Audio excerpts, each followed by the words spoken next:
তারেক রহমান এক সপ্তাহের জন্য বাংলাদেশে আসতেছেন।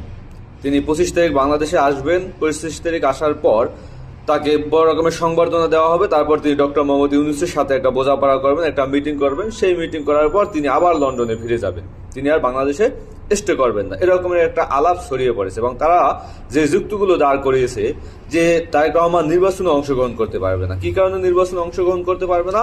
কারণ তারেক রহমান তিনি ব্রিটিশ নাগরিক, এবং ব্রিটিশ নাগরিক থাকা অবস্থায় বাংলাদেশে কেউ নির্বাচন করবে এটা সংবিধান অ্যালাউ করে না। সংবিধানে এর বাধ্যবাধকতা আছে যে অন্য দেশের যার দ্বৈত নাগরিকতা আছে তিনি নির্বাচন করতে পারবেন না। তাকে ওই দ্বৈত নাগরিকতা বা ভিন দেশের নাগরিকতা ত্যাগ করতে হবে, তারপর তিনি নির্বাচন করতে পারবে।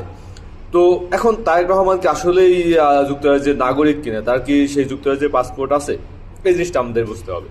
প্রথমত অনেকে দাবি করতেছেন, অনেকে বলতেছেন যে গোপন সূত্রে আমার কাছে তথ্য আছে তিনি যুক্তরাষ্ট্রের নাগরিক, তার কাছে ব্রিটিশ পাসপোর্ট আছে।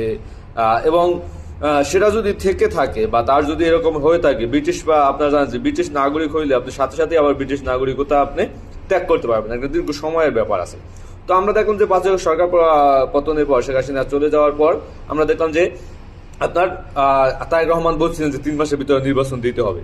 তার মানে সেই নির্বাচন তিনি অংশগ্রহণ করতে পারতেন, হয়তো এই জন্যই তিনি নির্বাচন চেয়েছিলেন। তার মানে তারেক রহমান ব্রিটিশ নাগরিকত্ব তার নেই, কারণ ব্রিটিশ নাগরিকত্ব ত্যাগ করতে আপনার বছর খানিক সময় লাগে। তো সেই অনুযায়ী তার ব্রিটিশ পাসপোর্টও নেই, ব্রিটিশ নাগরিকত্বও নেই, এটা স্পষ্ট বলা যাইতে পারে। এবং তিনি বাংলাদেশে যে এসে আসতেছেন, তিনি কি ব্রিটিশ পাসপোর্ট নিয়ে আসতেছেন? তিনি বাংলাদেশের ট্রাভেল পাস নিয়ে আসতেছেন। তার মানে তিনি ট্রাভেল পাস নিয়ে বাংলাদেশে প্রবেশ করার পর তিনি ভোটার হবেন, ভোটার হয়ে তারপর তিনি নির্বাচনে অংশগ্রহণ করবেন। কথা এটাই ক্লিয়ার, এটাই সুস্পষ্ট আপনার বোঝা যাইতেছে।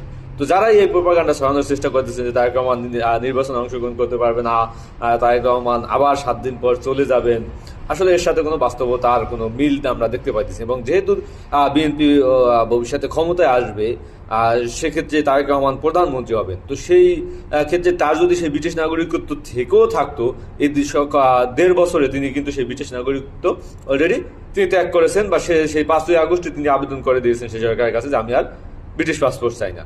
হয়তো তিনি ব্রিটিশ পাসপোর্ট জমা দেওয়া নাগরিকত্ব থেকে থাকতো, সেটা ত্যাগ করে তারপর বাংলাদেশে তিনি আসতেছেন। তো বাংলাদেশে তারেক রহমানের আসলেই খুব জরুরি প্রয়োজন।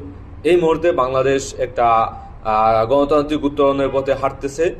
আমরা অবশ্যই বাংলাদেশে নির্বাচনের মাধ্যমে একটা গণতান্ত্রিক সরকার গঠিত হবে, এবং সেই সরকারে তারেক রহমান হয়তো প্রধানমন্ত্রী হবেন।